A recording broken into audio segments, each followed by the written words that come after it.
그 스님께서 돌아가셨는데 앉아서 돌아가셨다 하더라고요. 부럽지 않아요? 앉아서 돌아가시면? 통도사에 계신 스님인데 뒷방에 한 주로 계시는 스님이에요.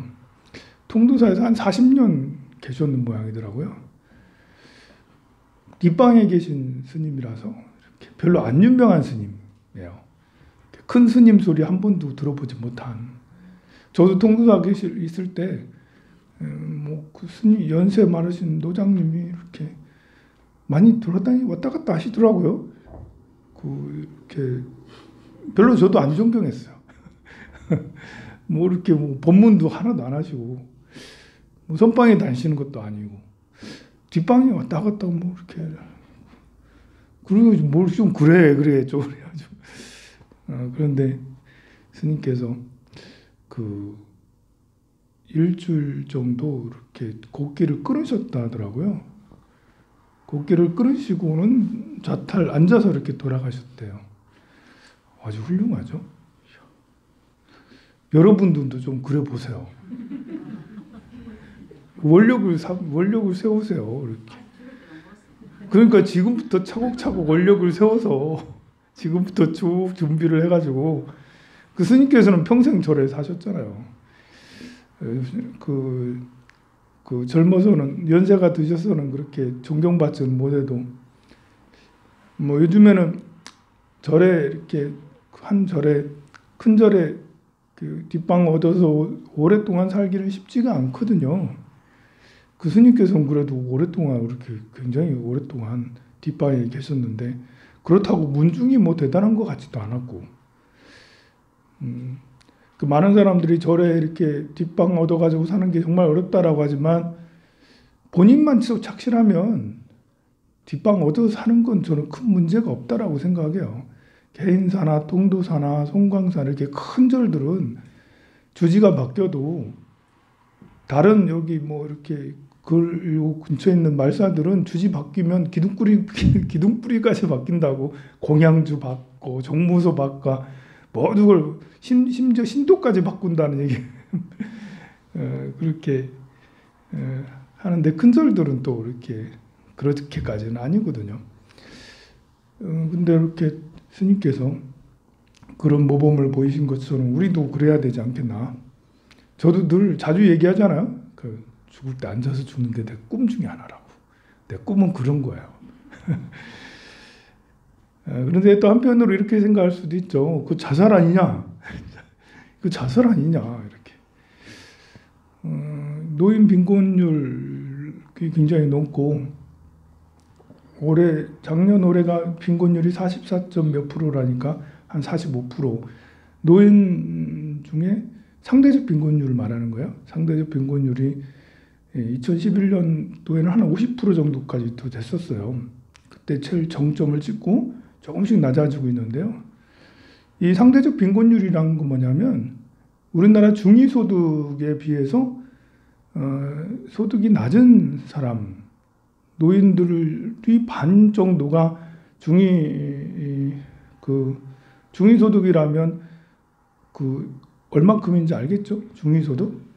최고 높은 사람하고 최고 낮은 사람하고 중간값에서 낮은 사람이 한때는 50%에 육박을 했다고 하니까 노인들이 상대적으로 다른 세대에 비해서 노인이 굉장히 이제 가난하다라고 할 수가 있는 거예요.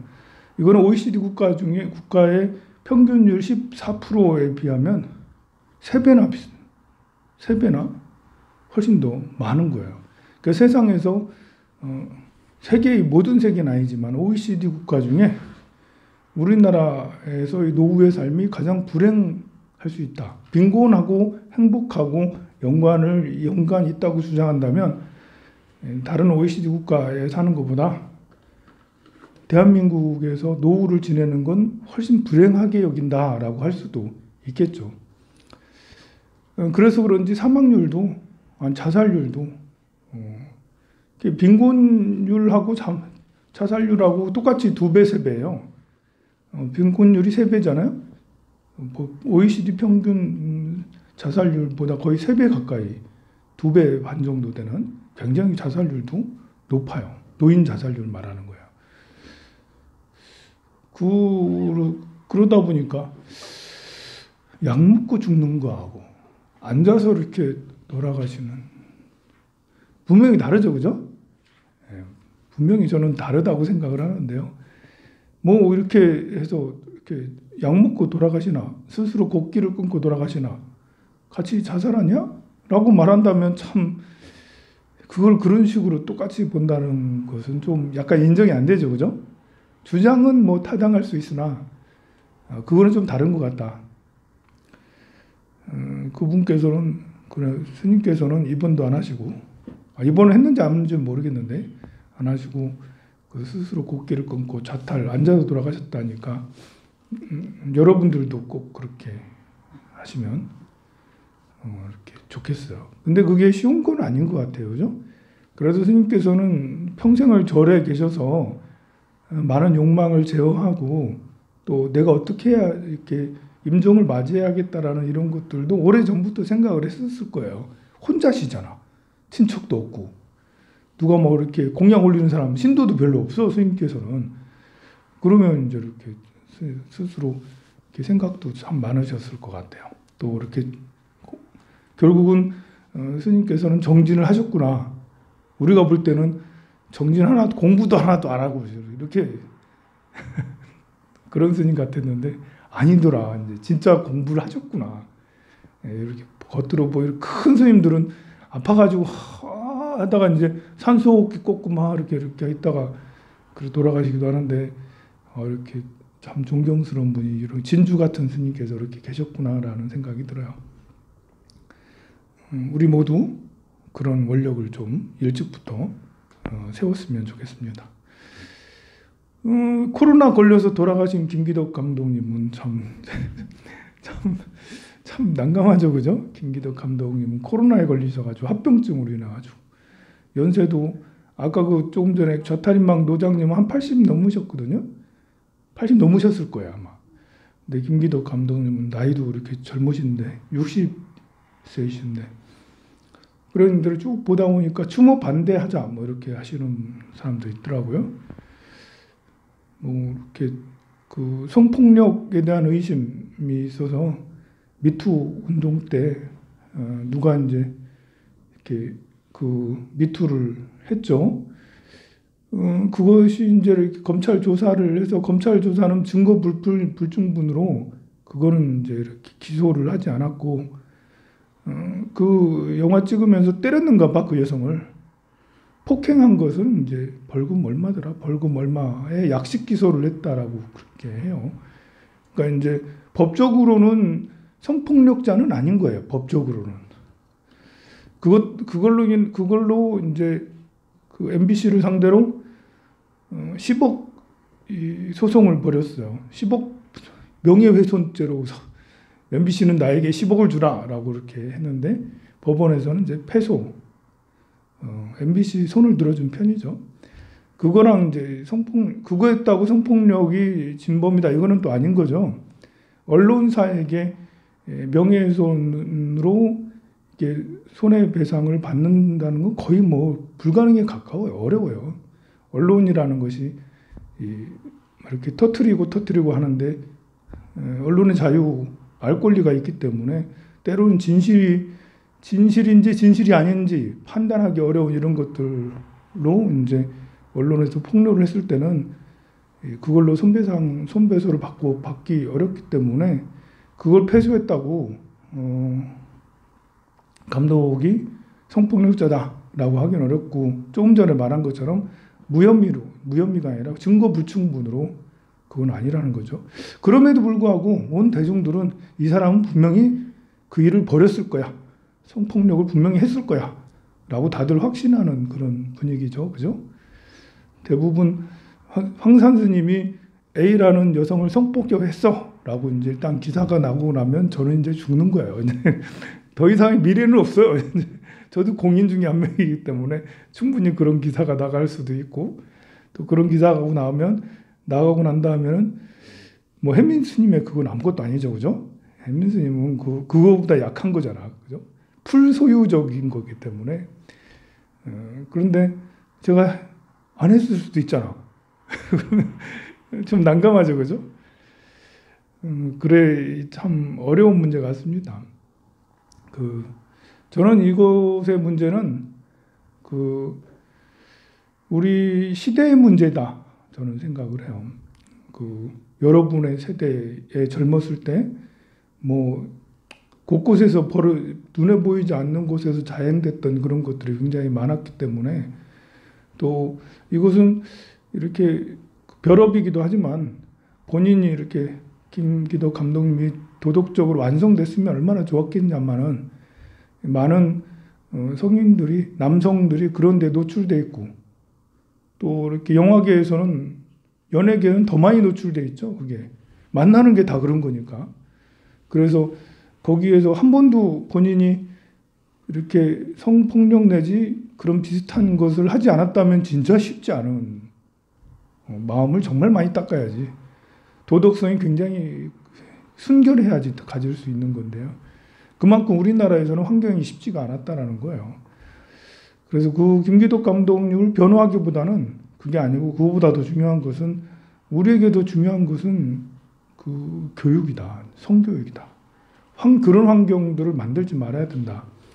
이렇게 도덕적으로 좀 인문학 교육이 좀 잘 이루어져서 도덕적으로 어느 정도 올바른, 성교육도 올바른 것들이 되어야지, 그렇지 않은 상태에서 20년 전, 30년 전에는 그냥 일상이라 하기는 그렇지만 보이지 않는 곳에서는 엄청나게 자행됐던 그런 것들이 지금에 와서 이렇게 한다는 것은 부당하지만 하긴 해야죠. 그죠? 부당하지만. 왜냐하면 그런 부당한 것들이 억울하게 여길 수는 있어도 당사자가 그렇게 해야지 사회가 이제 밝아지게 되니까요. 그리고 이게 이렇게 본래 무술년, 기해년, 경자년, 신축년 이런 때가 이제 금수운이거든요. 그래서 목화는 나무의 운, 화의 운, 불의 운 이런 때는 막 일을 벌이고 성장하는 때예요. 그래서 그런 것이 큰 문제가 되지 않고, 어떤 해에는 모두 다 바람을 펴도 큰 문제가 되지가 않아. 그런데 경자년, 신축년 이런 때는 사람들이 용납이 안 돼요. 계사년, 갑오년, 을미년, 2013, 14, 15 이런 때는요, 사람들이 많은 사람들이 그런 걸 해도 문제가 안 돼. 중요하게 여기지도 않고 고발도 잘 안 해. 자, 고발해도 먹혀지지 않고. 그런데 이상하게 2017년, 18년, 19년 이렇게 돼서는 2013, 14년에는 문제가 되지 않았던 것들이 그때는 문제가 돼서 드러나게 되는 그런 거죠. 우리도 모르는 사이에 그런 움직임에 같이 함께 연동이 돼서 가고 있는 거죠. 그래서 될 수 있으면 더 중요한 것은 좋은 교육이나 좋은 도덕성이 더욱더 더 좋아지는 그런 나라가 되면 좋겠어요. 여러분들 비타민 매일매일 드시나요? 매일매일 꼭 드세요. 10년을 먹어도 되고요. 20년을 먹어도 되고요. 30년을 먹어도 돼요. 많이 드실 필요는 없어요. 500g 정도, 400g, 500g만 먹으면 돼요. 그러니까 한 2알 정도 먹으면 돼요. 이게 이제 어떤 사람은 비타민을 먹으면 안 좋은 사람도 있어요. 왜냐면 이렇게 순환이 잘 안 되는 사람은 비타민이 몸에, 보통은 비타민을 많이 먹으면 오줌으로 다 배출된다고 하잖아요. 배출이 안 되는 사람도 있어요. 보아하니 여기에는 한 명도 없는 것 같아요. 대체로 다 정상이 있잖아요. 그죠? 정상이니까 이 시간에 나와가지고 기도할 수 있는 거예요. 이게 정상이 아닌 사람은, 어쨌든 정상이 아닌 사람은 체내에 축적되는 사람도 있어요. 그러면 굉장히 위험해져. 단식을 해도 사람이 이제, 우리 스님들은 종종 단식 수행도 하죠. 또 여러분들이 이제 단식을 하기도 하죠. 살 뺀다고. 다이어트 때문에 단식하고 하는데, 단식을 아무리 해도 비타민은 먹어야 된다. 왜냐하면 단식을 잘못하면 더 쭈글쭈글해져요. 더 늙어지거든요. 살 뺀다고. 살 많이 빼서 오히려 더 저는 지금 탱탱하잖아요. 이렇게 살이 부풀러 올라가지고 이게 찐빵이 된 거예요. 막 그렇게 부풀러 올라가지고 찐빵이 되는데요. 근데 여기 상태에서 제가 살 쭉 빼면 이게 이제 쭈글쭈글해져서 확실히 더 늙어 보인다는데, 그때 영양제를 먹어가면서 특히 비타민 같은 경우는 반드시 먹어야 되는데요. 비타민을 안 먹으면 그 무슨 증이라더라? 각 무슨 증이 있는데 뭐 야맹증 뭐 각 하여간 그런 증이 있어요. 잇몸에서 뭐 피가 막 줄줄줄 나고, 또 이렇게 그 돌아가실 때 굶어서 돌아가실 때 있잖아요. 굉장히 고통스러워하는데요. 그것은 비타민 부족으로 인해서 굶어 죽을 때가 굉장히 힘든 거예요. 그래서 굶더라도 내가 이렇게 나이가 많이 먹어서 이제 죽을 때가 돼서 아까 그 스님처럼 일주일 동안 곡기 끊고 죽어야지 할 때 비타민은 먹으라고. 그럼 안 죽을라나? 근데 아니, 굶어 죽게 될 때 굉장히 고통스러운데 그 비타민 부족으로 인해서 생기는 그 고통이 크다라고 그러죠. 비타민을 먹어야지 이렇게 그 다른 이제 필수 원소들, 또 아미노산, 또 무기질 이런 것들이 흡수가 잘 된다라고 그래요. 비타민이 있어야지. 또 비타민은 또 항산화 작용이 있어서 우리 저기를 왜 이렇게 피부를 볼록볼록 이렇게 탱탱하게 유지시키는 콜라겐 그래. 콜라겐 먹을 필요 없어요. 비타민만 잘 먹으면 콜라겐 형성을 잘 시켜줘요. 이렇게 콜라겐, 저거 콜라겐 많이 들었다고 많이 안 먹어도 괜찮아요. 비타민 잘 먹으면 몸에서 저절로 콜라겐을 형성시켜준다니까요. 그 말은 이제 콜라겐이 형성을 잘 시켜준다는 거는 피부 노화 방지, 항산화 작용이 커가지고 이렇게 잘 늙지 않는다라는 건데요. 그래서 10년이고 20년이고 30년이고 계속 먹어도 큰 몸에 부담이 없으니까요. 매일 감기 들었을 때 효과가 제일 좋은 게 비타민이에요. 감기 들었을 때. 감기 들었을 때는 평상시 하나를 먹다가 감기 들었을 때 한 4알 정도로 5알 정도, 2시간에 하나씩 계속 먹고 그러면 또 효과가 면역력에 굉장히 좋다고 하니까요. 요즘 같은 시대는 더욱더 비타민을 더 많이 먹어야 되는 그런 때가 아닌가 싶습니다. 그리고 여러분들이 커피 잘 드시죠? 커피가 몸에 좋을까요? 나쁠까요? 네. 어떻게 먹느냐에 또 따라 다른 게 있어요. 이 커피에는 이제 카페 무슨 페놀이라고 해가지고 별로 이렇게 그 사람의 콜레스테롤 수치를 높여주는 그런 성분이 있어요. 커피를 먹으면 콜레스테롤 수치가 높아지는 거예요. 1% 정도로 높아진대. 커피 한 잔에 콜레스테롤 수치가 1%. 1%면 작은 게 아니에요. 왜냐하면 커피는 하루에 한 잔만 먹는 게 아니니까. 하루에 10잔을 먹으면 10% 높여지는 콜레스테롤 수치가 굉장히 높아지는 거예요. 그래서 콜레스테롤 수치가 높은 사람은 커피를 절대 먹으면 안 되는 거죠. 먹지 말아요. 콜레스테롤 수치가 높은 사람. 콜레스테롤 수치가 높은 것보다도 수치가 자주 잘 올라가는 이런 사람들은 먹으면 안 되겠죠. 대신에 그런 카페 무슨 페놀인가 이거를 낮춰줄 때 어떻게 하면 낮추냐면 종이에 걸러 먹으면 그것이 현격하게 줄어들어요. 종이에 걸러 먹으면 콜레스테롤 수치를 높이는 것이 그 종이에 저절로 걸러진다. 그 기름이 있잖아요. 기름이 둥둥 밑으로 걸러진다. 그래서 커피에 좋은 작용도 많이 있거든요. 이렇게 커피가 뭐 혈액순환을 돕는다든지 뭐 이렇게 항산화 작용이 있다든지 많은 좋은 성분이 많아요. 커피에는 우리 각성하는 이런 것들이 있잖아요. 좋은 성분이 많은데 그런 것들 중에 나쁜 걸 빼먹으려면 걸러 먹는 게 좋다. 그렇다고 뭐 이렇게 에스프레소가 꼭 나쁜 거냐? 그런 건 아니에요. 이제 콜레스테롤 수치가 보통은 안 높거든요. 여러분들 보니까 안 높아. 콜레스테롤 수치가 높으면 여기 나올 수가 없어요. 괜찮아요, 괜찮아. 그래도 몇 잔을 먹어도 괜찮은데요. 보통 이렇게 그 연구 논문을 보니까 한 잔에서 4잔 먹은 사람들은 괜찮다. 오히려 사망률을 많이 줄어든다. 이게 이제 다른 사람에 비해서 건강하게 오래 살 수 있는 거다. 특히 여성들은 한 20%, 10% 이상 이제 효과가 있다라고 그래요. 커피를 계속 먹으면. 또 우리 이제 스틱 커피 있잖아요. 우리 다방 커피.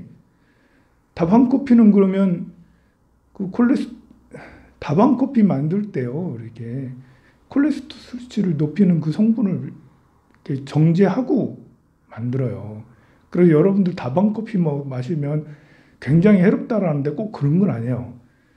다방 커피가 해로운 거는 설탕이 많이 들어가서 그런 것이 뭐 설탕이 엄청 많이 들어가 있잖아. 거기 반 정도는 설탕이에요, 거기. 근데 그것 때문에 콜레스테롤 수치가 높아지는 이런 거는 또 아니고 커피의 좋은 성분은 그대로 가지고 있다라고 그렇게 합니다. 그러니까 요즘에는 북카페에서 뭐 지금 뭘 할 수가 없는데요. 나중에 북카페가 잘 돌아가면 커피도 많이 드시고 그래 하시기 바랍니다. 성불하세요.